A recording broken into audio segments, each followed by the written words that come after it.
One of the main issues with the COVID-19 is the acute respiratory distress syndrome, RDS, that is linked to the disease.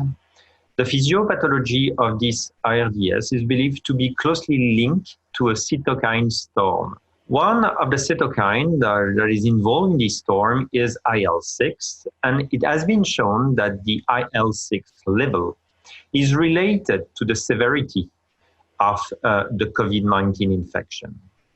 So based on this, there was some rationale to use drugs that target IL-6. And Tocilizumab is an antibody that is approved for rheumatoid arthritis. And this drug targets the receptor of IL-6. So in a way, it's a way to do some targeted therapy for the cytokine storm. We report the case of a patient that was successfully treated with Tocilizumab. So he had some respiratory symptoms that were fastly evolving. And at the time where he received Tocilizumab, the CRP level decreased and the fever decreased. And in a few days, the patient was discharged. Well, this is only one case. And now we really need randomized data because in the field of this strong inflammation around the COVID-19 infection, there are many anti-inflammatory drugs that are tested. Some are reported in a single-arm study.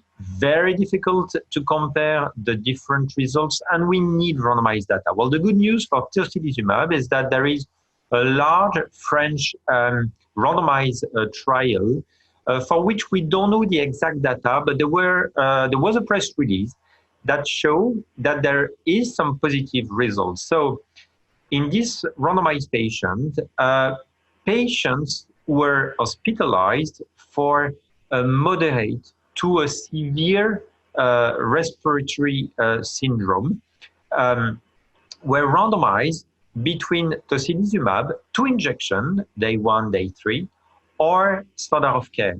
So the base care, that could be steroids, for example. 129 patients were randomized, and although we don't know the exact number, the primary endpoint seems to be met. It was a composite outcome of patients that need ventilation or death at day 14. The publication seems to have been submitted, and we really wait the result to see what is the range of benefit that is awaited with Tocilizumab. It will be also interesting to see what are the side effects of Tocilizumab. From the reported cases, the side effect seems to be minimal, but we have to remember that the half-life of Tocilizumab is around 14 days. So it stays in the blood for a while. And it means that during a few weeks, the CRP will be low and the patient can present no fever, which means that if there is a new infection, it could be hidden by the Tocilizumab that is still in the blood. Well, this is something that we will have to carefully look in the literature. It's a field where there is too much rush, and it's a bit strange. I think in oncology, we are so trained to very strict randomized trial, and we are so trained to evidence-based medicine. We apply only what has been proven effective, and suddenly, because there is so much emotion around that.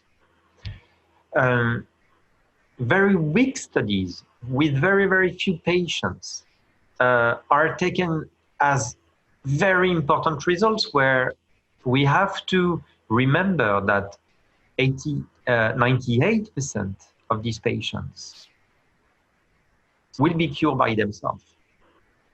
Some will present severe form, of course, and we will have to know how to treat these severe forms. But we have to remember that most of the patients are poorly symptomatic and ill by themselves.